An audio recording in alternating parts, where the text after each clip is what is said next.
ভাবো তো, যে মানুষটা জন্ম থেকেই বঞ্চিত, যে নিজের পরিচয় জানত না, যে সারা জীবন অপমান সহ্য করেছে, শেষে জানতে পারল সে শত্রুপক্ষের নয়, নিজের ভাইদের বিরুদ্ধে লড়ছিল।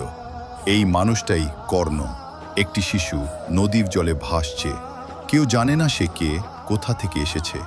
এভাবেই শুরু হয় কর্ণের জীবন।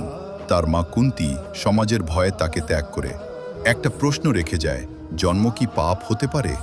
এক রথচালক তাকে বড় করে তোলে, ভালোবাসা দেয়, পরিচয় দেয়, কিন্তু সমাজ সমাজ তাকে দেয় শুধু এক নাম, সুতপুত্র। অপমান, অবহেলা, বারবার প্রত্যাখ্যান, কিন্তু প্রতিভা থেমে থাকে না। কর্ণ চেয়েছিল সেরা যোদ্ধা হতে, অর্জুনের থেকেও বড়, কিন্তু দ্রোণাচার্য তাকে শেখাতে অস্বীকার করেন। তখন সে যায় পরশুরামের কাছে, মিথ্যা পরিচয়। কিন্তু সত্য লুকিয়ে থাকে না। যেদিন সত্য প্রকাশ পেল, সেদিনই এলো অভিশাপ।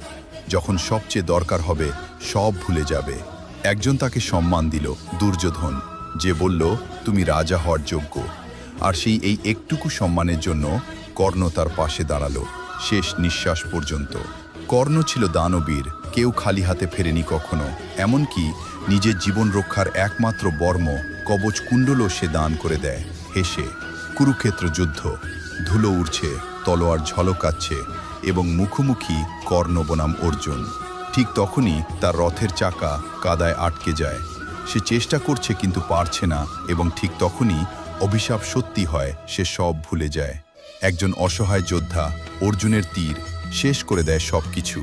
মৃত্যুর আগে সে জানতে পারে সে পাণ্ডবদের বড় ভাই, কিন্তু তখন অনেক দেরি হয়ে গেছে।